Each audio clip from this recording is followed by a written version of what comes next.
hope you enjoyed segment 1 with Joe Phillips. Get ready for part 2 in just a moment. So we were talking about, and I think I'm finding a common theme about our conversation here is about prayer. We keep touching on that, and we have pastors that are watching that are sort of trying to carve ministry out of stone, so to speak, in their communities. They're trying to revitalize churches. They're trying to get something started. And I've noticed this in my experiences in ministry and in church is that we do lean a lot on the leadership side of teaching and, leadership development and training, which are absolutely essential. I'm reading all the books and those things, and you've got to be, very, very accomplished in that arena. But sometimes, and I've seen this, that we spend more time on the leadership side of things and maybe less time on the spirituality side of things in prayer.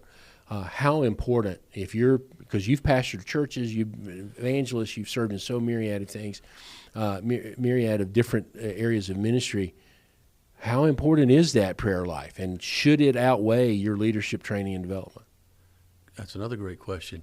Well, you've had on this podcast Lee McBride. Lee McBride's my best friend. We play golf Friday. I play once a year whether I need to or not, and Friday was my annual time. And he said something to me that came back to me in a hotel in Tallahassee yesterday. He said, Joe, just let the club do the work, man, because so many times a golfer tries to swing for the fences and effort, and that's sort of like prayer. Don't twist your face up and look like you're passing a kidney stone. Let prayer do the work. The prayer of the righteous is powerful and effective. A guy in the Carolinas, I'm not going to mention his name, you've probably heard of him. He's a Pentecostal minister. He's at retirement age, and he is a general in the faith. And he stood up in a pulpit about 3 years ago and said, on vacation, the Lord told me to call a sacred assembly tomorrow night. We're going to have a sacred assembly at 7 o'clock, prayer meeting. And then he preached. That was the only announcement. His wife didn't even know he was going to make the announcement. There was no marketing whatsoever. When he showed up Monday night, there were 2,000 people in the room for that sacred assembly. He's got juice, in other words. Yeah. He walks into a little sectional ministers gathering in Charlotte. I don't know who invited him. When he walked in, it was like a general walking in. And he said, I got to confess something to you boys. Here's another one of the power of word story. I got to confess something to you. At my age, he's probably 70s, I've learned that I can't accomplish anything for God unless I sit with him 2 hours a day.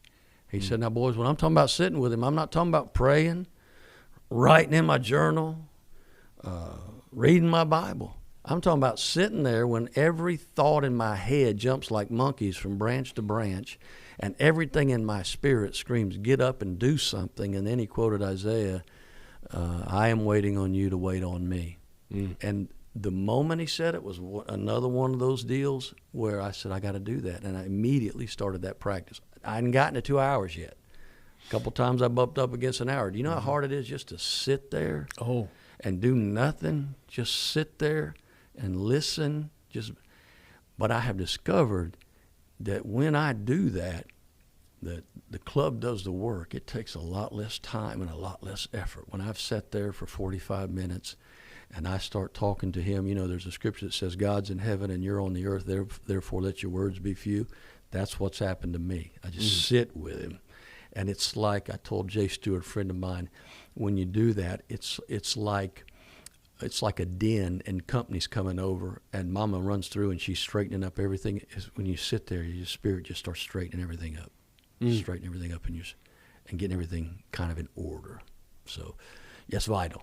Prayers, leadership is important. It's clutch. There are spiritual gifts of leadership. You can learn leadership, but nothing beats the effectual, fervent prayer of a righteous man. Absolutely. And your prayer life has to be on point.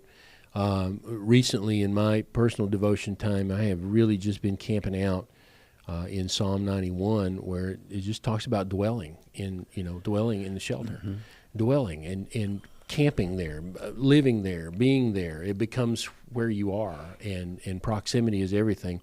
I'll tell you, I fight the battle of being able to sit quietly. Oh, yeah. And because I think of all the things that need to be done.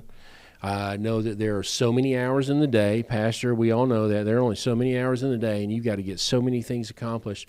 But that is powerful, Joe. It's just sitting and being. One little hack that helps me in prayer in that regard is, don't do this, but I'm quirky in so many ways. I put on a little Catholic kind of music, because the words will distract me. But if chanting doesn't distract me, and I keep a blank pad on my table there in my prayer closet, and as I'm just sitting there waiting on the Lord, and it pops in my head, you didn't call John Dougherty back. I just write JD call, and I don't have to think about it again. Yep. Write it down. Yep. And then I harvest that at the end of my prayer time, and I go to my computer, and I got 8 things but I'm not trying to think, what do I need to do? It just pops in my head, and I just don't want to think about it.